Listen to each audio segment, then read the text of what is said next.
এই রেসিপি যদি একবার বাড়িতে বানিয়ে খান রেস্টুরেন্টে যাবার ইচ্ছা আর করবে না, এতটাই টেস্টি হয়। নমস্কার বন্ধুরা, আমি আলপনা সিম্পলের টেস্টিতে আপনাদের সবাইকে স্বাগত। আজকে শেয়ার করব গন্ধরাজ চিংড়ি।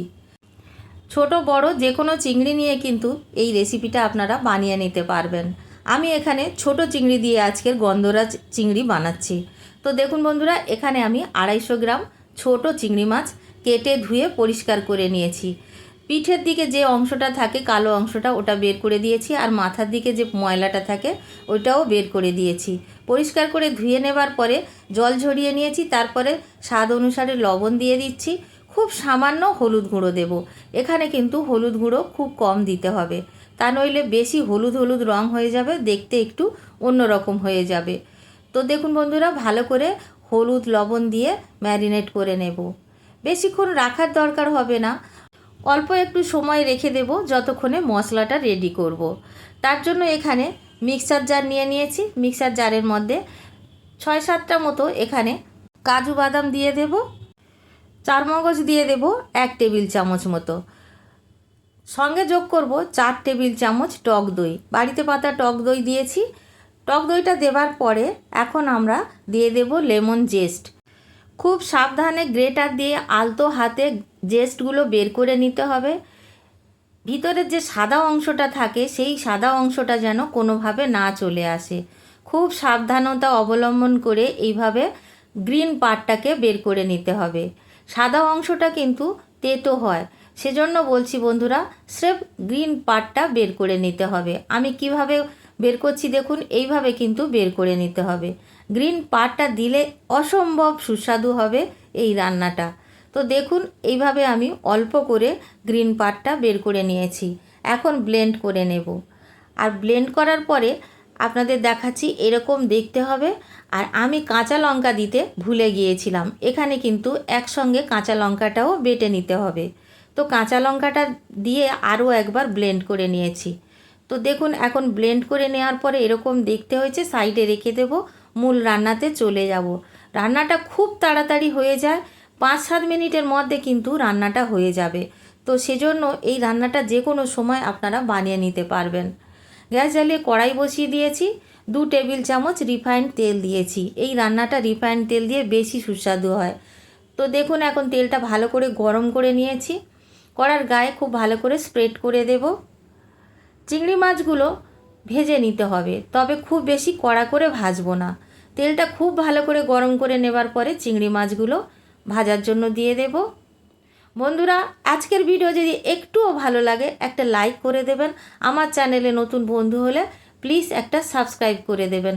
পাশে থাকা বেল আইকনটি অবশ্য করে প্রেস করে দেবেন, যাতে করে যে কোনো রান্নার ভিডিও আমি আপলোড করব আপনাদের কাছে সবার আগে পৌঁছে যায়। আমি বেশিরভাগ কম তেল মশলায় ঘরোয়া রান্না, ভালোভাবে যেগুলো রান্না করা যায়, যাতে বাড়িতে থাকা উপকরণ দিয়ে রান্না করা যায়, সেই সব রান্নাগুলো আমি ভিডিও করে আপলোড করে থাকি। আমার চ্যানেলে যদি আপনারা ফলো করেন তাহলে আপনারা এই ধরনের রান্না দেখতে পাবেন। তো বন্ধুরা, নাড়াচাড়া করে চিংড়ি মাছটাকে ভেজে নিয়েছি, এর থেকে বেশি ভাজার প্রয়োজন নেই। চিংড়ি মাছগুলো খুবই ছোট ছোট চিংড়ি নিয়েছি, আপনারা চাইলে একটু বড় চিংড়িও নিতে পারেন। যার কাছে যেমন চিংড়ি থাকবে সেটা দিয়ে বানিয়ে নেবেন, দারুণ খেতে লাগে। চিংড়ি মাছ তুলে নেবার পরে একই তেলের মধ্যে 1/2 চামচ মতো জিরা ফোড়ন দিয়ে দিলাম। এখানে সাদা গোটা জিরা দিয়েছি। গ্রেট করা আদা এখানে দিয়েছি 1 টেবিল চামচ মতো। এখানে কিন্তু গুঁড়ো মশলা আর কোনো ব্যবহার হবে না। তো যে মশলাটা আমরা আগে তৈরি করে রেখেছি সেই মশলাটা ব্যবহার করব। ভালো করে ভেজে নিয়েছি আদাটাকে। এখন আমরা সেই মশলাটা দিয়ে দেব। মশলাটা দেবার পরে খুব ভালো করে নাড়াচাড়া করে কষে নিতে হবে। যতক্ষণ না তেল রিলিজ করছে ততক্ষণ কিন্তু আমরা এইভাবে নাড়াচাড়া করতে থাকব। গ্যাসের ফ্লেম মিডিয়ামে রেখেছি। কষতে কষতে দেখবেন একদম তেল ছাড়তে শুরু করে দেবে।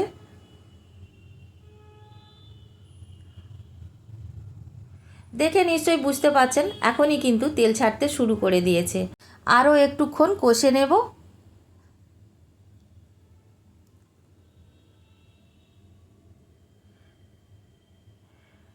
মশলাটাকে কষতে কষতে একদম শুকিয়ে নিতে হবে। দেখুন, এইভাবে কষতে কষতে আমি একেবারে শুকিয়ে নিয়েছি।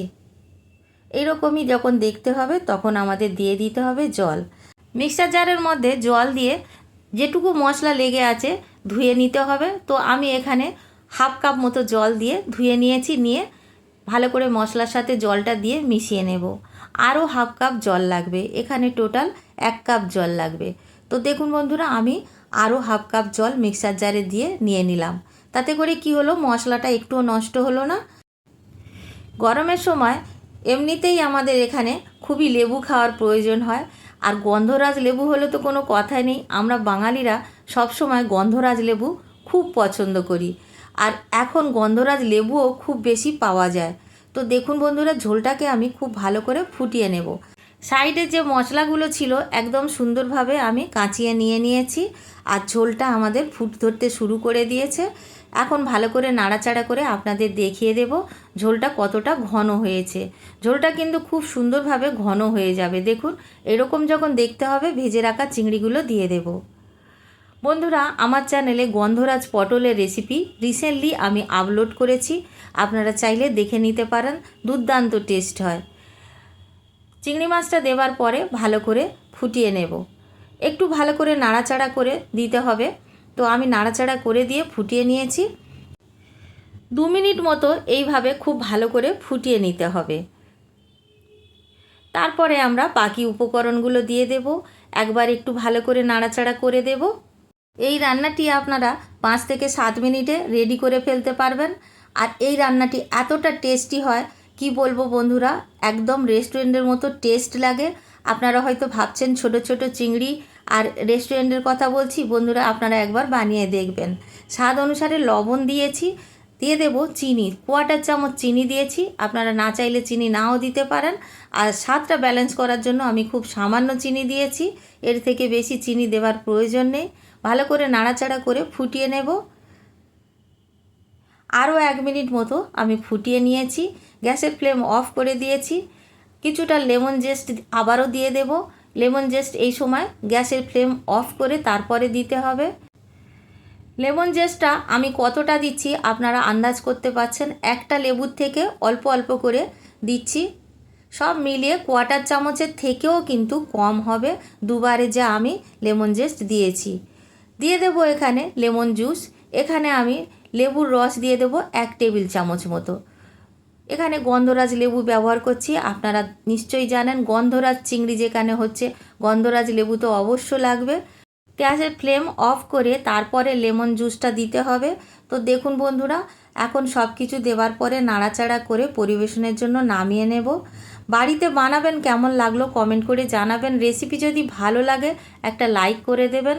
আমার চ্যানেলে নতুন বন্ধু হলে সাবস্ক্রাইব করতে ভুলবেন না যেন। আজকের এই পর্যন্ত, দেখা হবে পরের ভিডিও নতুন কোনো রেসিপির সঙ্গে। সুস্থ থাকবেন, ধন্যবাদ, নমস্কার।